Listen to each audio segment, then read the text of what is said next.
Sheriff, you made a comment a few shows ago, and after you left, a number of people have called in and re-commented on this, Hmm. and that you said that, dealing with the federal government and making, trying to make the standards that the federal government is putting forth that you have to make in terms of the cleanliness of the jail, the facilities, healthcare Hmm. mainly, but all of the different areas that the federal government is mandating, Right.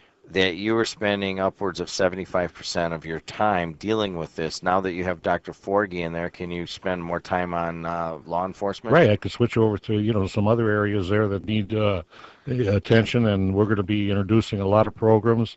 We had a good executive staff meeting last week, and we're going to be some programs that are going to be very important to the public and the seniors, the children, and that sort of thing in the weeks ahead. And some campaigns that we're going to be launching. Anti-crime campaigns and cleanliness campaigns throughout the community, getting our workforce out there. So I'm very enthusiastic about what we've got planned for the future. And again, this is a step in the right direction. I want to point one thing out. I don't know if just quickly here. I talked last time about the mental health, and we've finally we're doing what I did before when I was sheriff. Individuals that are up on the fourth floor in our mental health ward that don't belong in the jail. They belong institutionalized. So we've taken the initiative, like I did when I was sheriff before, going through the courts to get them committed to an institution where they can get the proper care. We take care of them as best we can, but they're just hopeless individuals. I mean, they need acute care.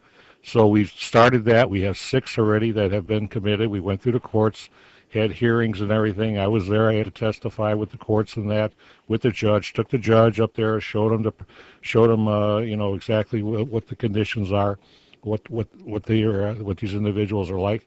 They agreed. They did that. Now we started a process with 5 more yesterday, so we're going to have them committed. But I just want to point something out here that came to my attention a few days ago in the mental health ward. God bless our veterans. God bless them, what they're doing and everything else. We're having an influx now, and I'm so happy one of my mental health workers brought this to my attention.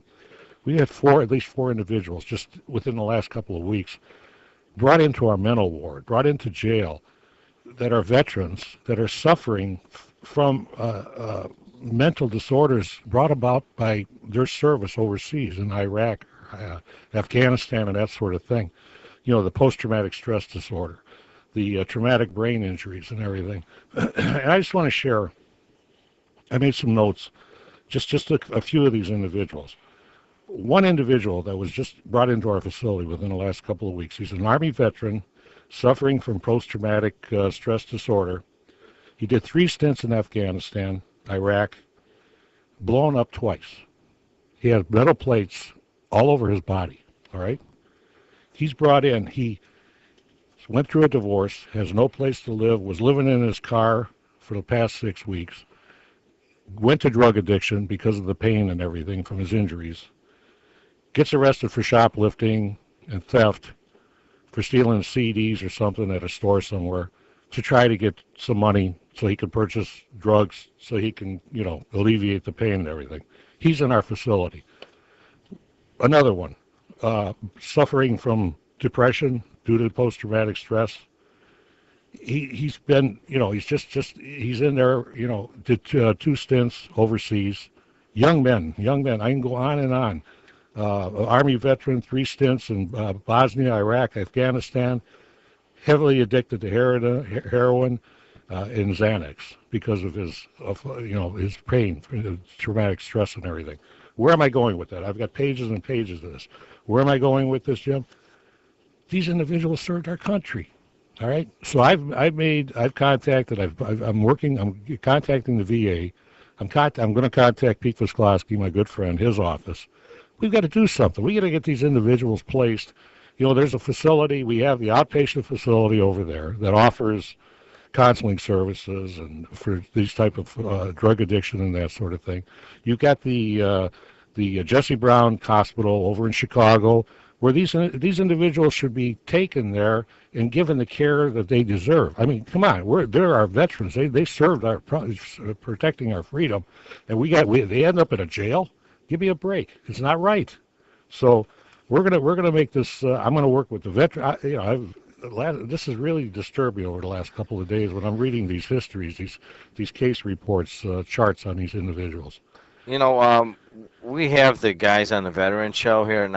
9:05 every Friday, Right. and they talk about this, and I think it's kind of relegated to, it's Pat O'Donnell and the Schultz Right. brothers and Ernie Dillon, and they come in and they talk about it, and I think even here on this station, it's kind of just like segregated to, all right, well, there go the veterans again. And and they're Yeah. they're they're talking about guys coming back, and then they bring psychologists in here, and they bring in veterans who are having trouble, and trying to help people and so forth. And it kind of amazes me that they do get some attention to those issues, Hmm. but not that much. Right. It's almost as if people are like, I appreciate it, and other veterans want to hear, but a lot of people just don't want to hear about it. These poor souls are lost in the system. What I'm going to do is when these individuals like this, when we do our initial screening, our intake procedure and everything, I want to flag them that they are veterans, that they do or have that, are suffering from post-traumatic stress or some type of other injuries that cause pain related to their service. And we're gonna again flag them and then make the necessary contacts that we have to do with these agencies because it's just not right. Why should I mean? First of all, we're going to provide them the best care we possibly can at the jail, but they don't belong there. They belong, hey, God bless them for their service. Put them, let's refer them to the right agency, which is the Veteran Administration, these hospitals where they belong. Because what are they doing? They're living out of their car. They're living on the street. They're shoplifting just to support a drug habit. And all goes back. It's just a downward cycle.